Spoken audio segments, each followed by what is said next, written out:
Hey guys, this is Cam Interviews. We are here with Fit for a King.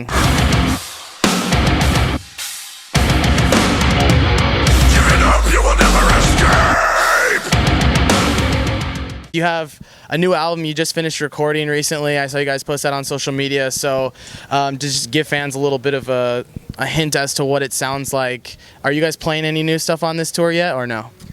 No, not yet. Not on this tour. We didn't want to play any new stuff until singles had been dropped, so people's first impression weren't a YouTube video from an iPhone. Teasers are getting a lot of people talking. You guys posted a clip of this Ryan doing clean vocals.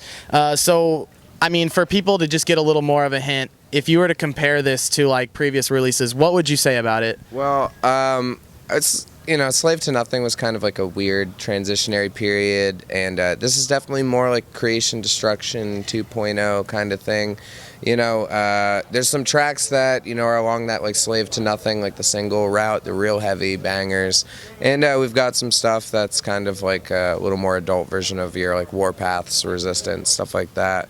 Yeah. So we've gotten to spend more time together. I've been in for like 2 years now, so we had a lot better of an idea of what we wanted to do this time around.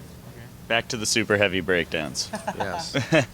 Yeah, and so I have a question about that. Like you say, different from Slave to Nothing. Was there something like a fan reception or something that you guys were like, oh, maybe they didn't dig it as much or anything? Like, was there hesitation on going more that route or anything? The track Slave to Nothing just kind of took off, while the rest of the songs just nobody was too into the other songs quite like they were Slave to Nothing. Yeah. So we kind of learned from the experience that our fans love heavy and they like very simple choruses.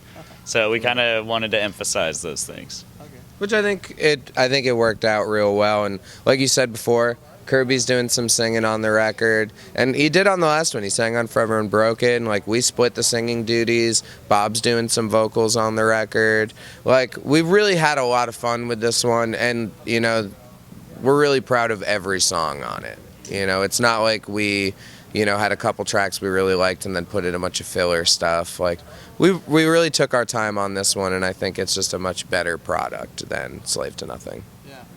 So instrumentally, is there anything you guys are experimenting with that you've never done before? Any weird tunings or anything like that?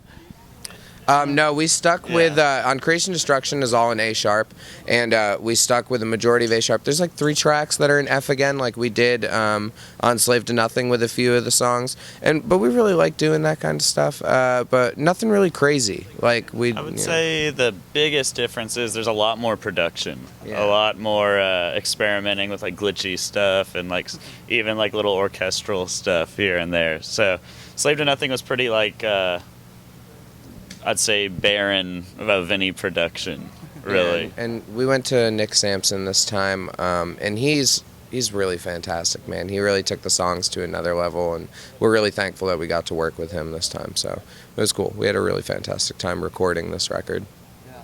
I heard you guys had like a hard time deciding getting like which songs on the record. You had a lot to choose from. So how many songs were there like at the end of the day? It'll be 11 tracks on the record, but we had a total of like probably 20 or so songs. We went in with like 8 completed ones, but we had like 30 different like riff ideas and song ideas. So we had a lot to choose from, but then there's even some stuff that's on the record that we wrote from scratch in the studio because we were just vibing. Like, there's sometimes you just get in there and you get some ideas rolling and come up with something totally new. So I heard you guys well, I didn't hear it. I saw it. I saw you guys post on Facebook like some inspiration for lyrics from fans and what they've dealt and gone through. So what was now that you guys are done writing the record, what was it like going through that experience? Do you think it was positive, negative? Would you do it again? It was definitely positive, and it was overwhelming how many responses. There's hundreds of people, which I had about 3 or 4 songs to fit those lyrics into because I had already written a lot of the other ones about like more like world issues and stuff like that. And I was like, I really want to write some more personal, but from a different point of view. And filtering out of those 300, I read them all, and I think it was great. I felt a lot closer to the fan base after, because a lot of them like opened up about struggles in their life or triumphs they've had in their life, and getting to write 3 or 4 songs about those people's stories, I think, is awesome. Yeah. Just to jump right into it, what lyrical topics are on this record? Like, what sort of key issues? I know you're talking about political, so what like sort of things talk about that? There's a song about the Rwandan genocide, which gets pretty very dark. There's other songs talking about children soldiers and like living through their point of view. And so I guess a lot of stuff in Africa, I just noticed like how forgotten a lot of the children and stuff are in that country, or just people in general.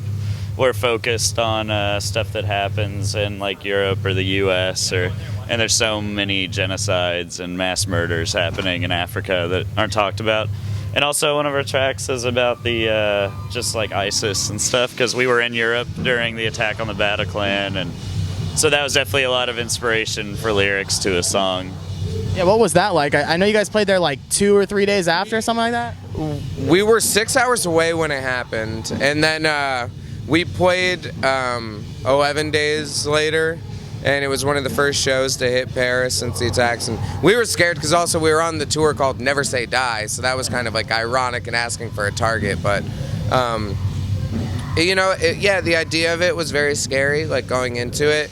But it's one of those things that you'll live with for the rest of your life, saying like, I got to do that, So it was a really cool experience, and the kids came out, and we had a really amazing night with the Parisians, and yeah, really thankful for it.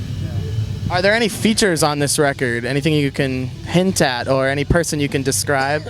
We have one that's locked in and already tracked, and we have another that we're still waiting to get details, whether it's doable or not. I can't give too many hints without giving it away. Yeah, it stinks we can't give really anything away from the record, but I mean, if you follow our Snapchat, they've pretty much heard a lot of it. We Snapchatted a lot of the fun parts of the record. Almost so too much.